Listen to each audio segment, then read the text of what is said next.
Un nouveau suspect pourrait-il être finalement responsable de la disparition de Delphine Jubillard?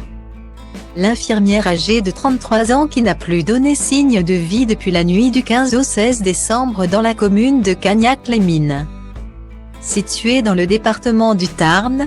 Selon le magazine Nouveau Détective, le mari de Delphine, Cédric, aurait de vifs soupçons à propos d'un ouvrier du secteur qui serait selon lui le responsable du meurtre de son épouse. C'est ce qu'a indiqué Nelly, ancienne maîtresse de Cédric, qui a révélé qu'il lui aurait fait écouter une conversation où on l'entend clairement suspecter l'ouvrier.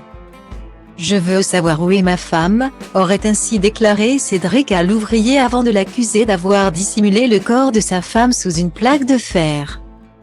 Selon Nelly, néanmoins, cette conversation aurait été falsifiée par Cédric afin de prouver son innocence aux enquêteurs. Suspect numéro 1 dans cette affaire, l'homme a été mis en examen en juin dernier pour homicide volontaire par conjoint. De leur côté, les avocats de Cédric Jubillard clament toujours son innocence, si on a des preuves. Est-ce qu'on a besoin d'un aveu? Quand on a besoin d'un aveu, c'est qu'on n'a rien.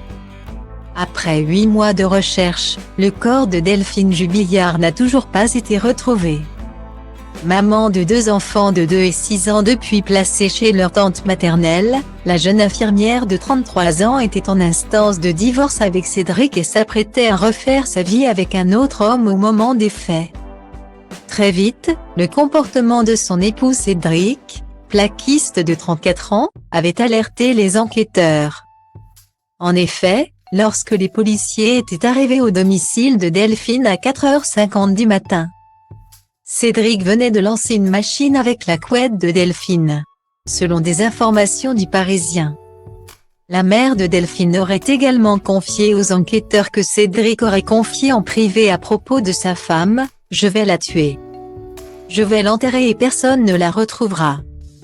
Cédric Jubillard reste présumé innocent des faits qui lui sont reprochés jusqu'au jugement définitif de cette affaire.